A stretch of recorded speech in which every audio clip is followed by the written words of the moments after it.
नमस्कार दोस्तों, मैं आपका होस्ट लोकेंद्र कुमार और आज हम डिस्कस करेंगे second stage of post doctoral fellowship. आपको याद होगा दोस्तों, पिछले वीडियो में हमने डिस्कस किया था कि किस तरह से आपने पोस्ट डॉक्टरल फेलोशिप के लिए एप्लीकेशन तैयार करनी है, मोटिवेशन लेटर या कवर लेटर क्या होता है, रिसर्च स्टेटमेंट कैसे आपने तैयार करनी है, अपना सीवी कैसे आपने फॉर्मेट करना है, कौन कौन सी ऐसी चीज़ें हैं जो ध्यान में रखनी है जब आप इन पर्टिकुलर फेलोशिप्स के लिए या इन पोजीशंस के लिए अप्लाई करते हैं। तो यहाँ पे दोस्तों मैं जो बात कर रहा हूँ वो ज़्यादातर फोकस है बायोलॉजिकल साइंसेस के ऊपर, वो पोजीशंस, वो पोस्ट डॉक्टरल पोजीशंस जहाँ पे बायो साइंसेस के जो कैंडिडेट वो जो हैं उनकी रिक्वायरमेंट होती है। बट इन जनरल जो है पोस्ट डॉक्टरल, अगर आप अलग फील्ड में भी देखें, वो रिक्वायरमेंट काफ़ी हद तक सेम रहती है दोस्तों उन डॉक्यूमेंट्स की। तो आप मेक श्योर कीजिए कि आपके जो डॉक्यूमेंट्स हैं वो प्रॉपरली फॉर्मेटेड हैं, जैसा कि हमने पिछले वीडियो में डिस्कस किया है। तो इस वीडियो में हम दोस्तों डिस्कस करेंगे कि अगर जो है आपकी एप्लीकेशन सिलेक्ट हो जाती है तो उसके बाद का स्टेज, उसके बाद की जो स्टेज है, उसके बाद की जो प्रोसेस है वो क्या रहती है दोस्तों। तो दोस्तों आइए डिस्कस करते हैं next stage of post doctoral fellowship applications.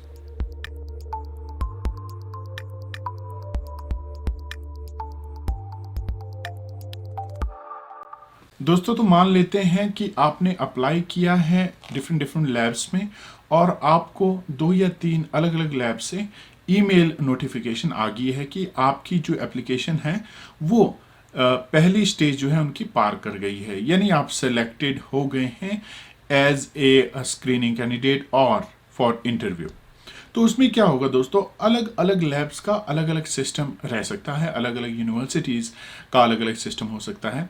In general मैं आपको पॉसिबिलिटी बताऊं तो क्या होगा, मान लीजिए पहले केस में आपको जो है ईमेल आई, उसमें ये मेंशन हो सकता है दोस्तों कि आप डायरेक्टली जो है इंटरव्यू के लिए सेलेक्ट हो चुके हैं। तो आपको जो है अपनी इंटरव्यू की डेट बतानी है उनको, कब आप जो है रेडी होंगे, और आपने उसके लिए एक प्रेजेंटेशन अपनी रेडी रखनी है जिसमें आप अपना प्रीवियस रिसर्च वर्क एक्सप्लेन कर सकते हैं और बता सकते हैं कि आपका जो है एकेडमिक बैकग्राउंड क्या है और आपका रिसर्च बैकग्राउंड क्या है। दोस्तों दूसरे केस में क्या हो सकता है कि आपको ईमेल आई है, वो आपको एक प्रपोजल लिखने के लिए कह सकते हैं दोस्तों, 1, 2 या 3 प्रपोजल लिखने के लिए कह सकते हैं।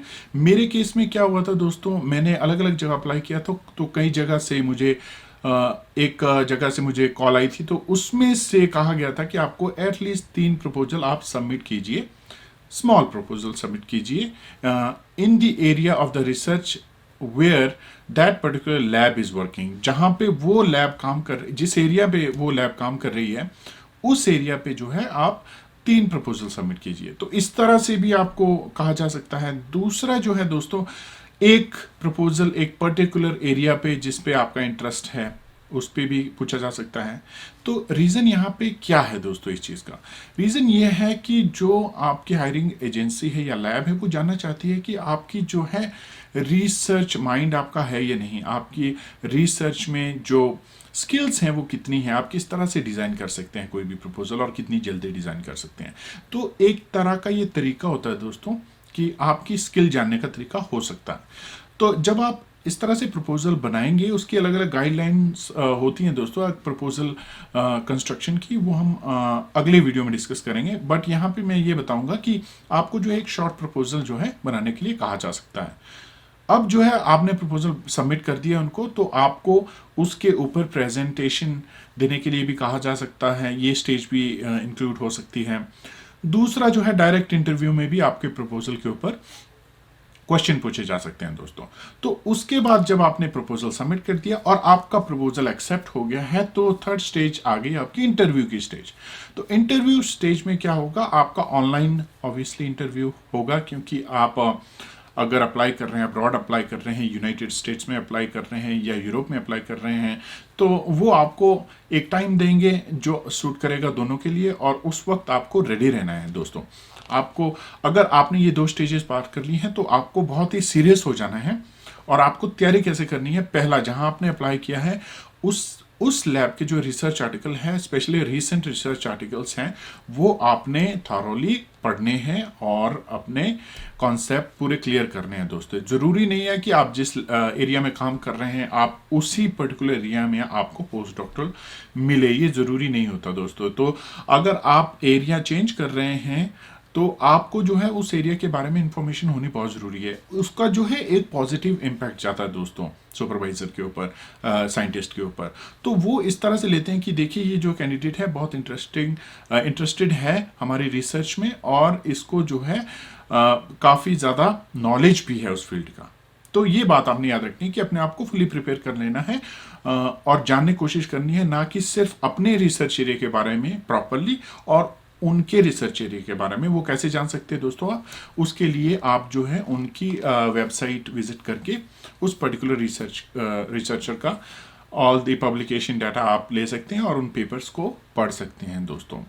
दूसरा जो है दोस्तों, इसमें क्या हो सकता है कि आपको एक कहा जा सकता है कि आप प्रेजेंटेशन प्रिपेयर करिए और आप वो प्रेजेंटेशन दीजिए। तो आपको ऑनलाइन जो है वो प्रेजेंटेशन देनी है दोस्तों। और प्रेजेंटेशन देने के भी बहुत इम्पॉर्टेंट कुछ पैरामीटर्स होते हैं। आपने कैसे बनानी है, उसके क्या गाइडलाइंस है, आपने कैसे प्रेजेंट करनी है, वो भी एक इम्पॉर्टेंट फैक्टर हो जाता है दोस्तों।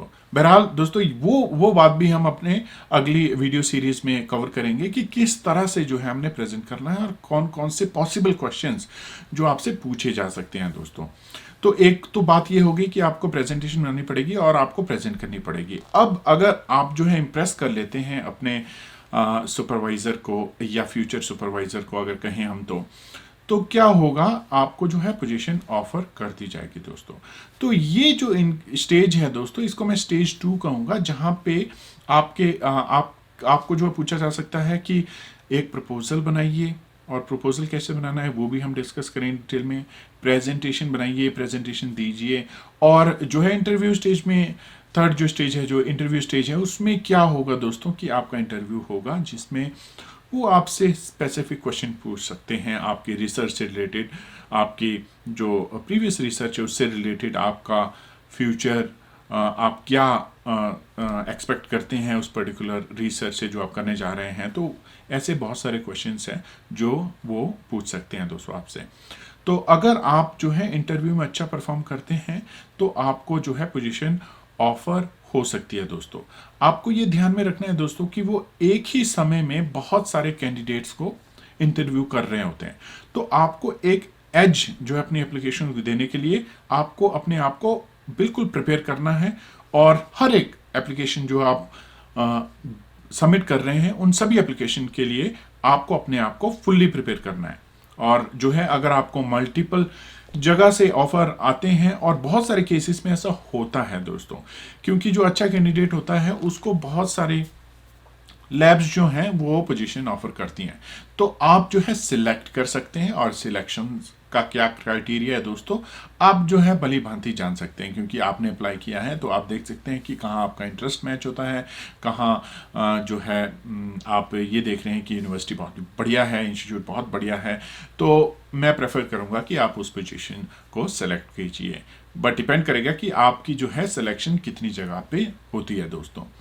तो दोस्तों ये था सेकंड स्टेज। इसके जो स्पेसिफिक डिटेल्स हैं, जैसे कि प्रपोजल कैसे बनाना है, प्रेजेंटेशन कैसे बनानी है, वो हम अगले वीडियोस में डिस्कस करेंगे। और उम्मीद है कि मुझे दोस्तों कि आपको ये प्रोसेस थोड़ा सा क्लियर हुआ है, आपको थोड़ा आइडिया हुआ कि किस तरह से अपने आप को आपने प्रिपेयर करना है पोस्ट डॉक्टरल फेलोशिप एप्लीकेशंस के लिए। और मेरी राय और मेरा सजेशंस तो दोस्तों हमेशा से यही रहा है कि आप हार्ड वर्क कीजिए, और हार्ड वर्क जो है आपका कभी ना कभी जो है रंग लाएगा दोस्तों, और आपको जो है उसका फ्रूट मिलेगा, उसका फल आपको ज़रूर मिलेगा दोस्तों।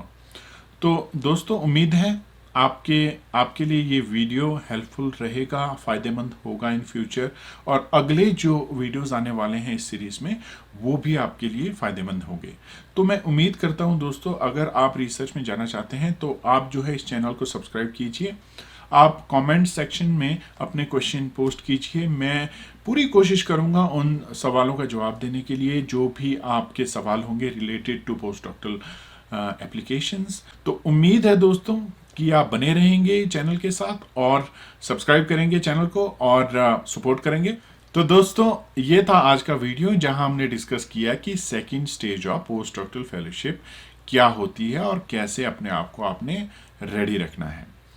अगले वीडियो के लिए दोस्तों, मैंने आपको बता ही दिया कि हम डिस्कस करेंगे कि कैसे प्रपोजल बनाना है, कैसे प्रेजेंटेशन देनी है, तो वो नेक्स्ट सीरीज में हम इंक्लूड करेंगे। तब तक के लिए मुझे दीजिए इजाज़त दोस्तों, मैं मिलूंगा अगली वीडियो में। नमस्कार दोस्तों।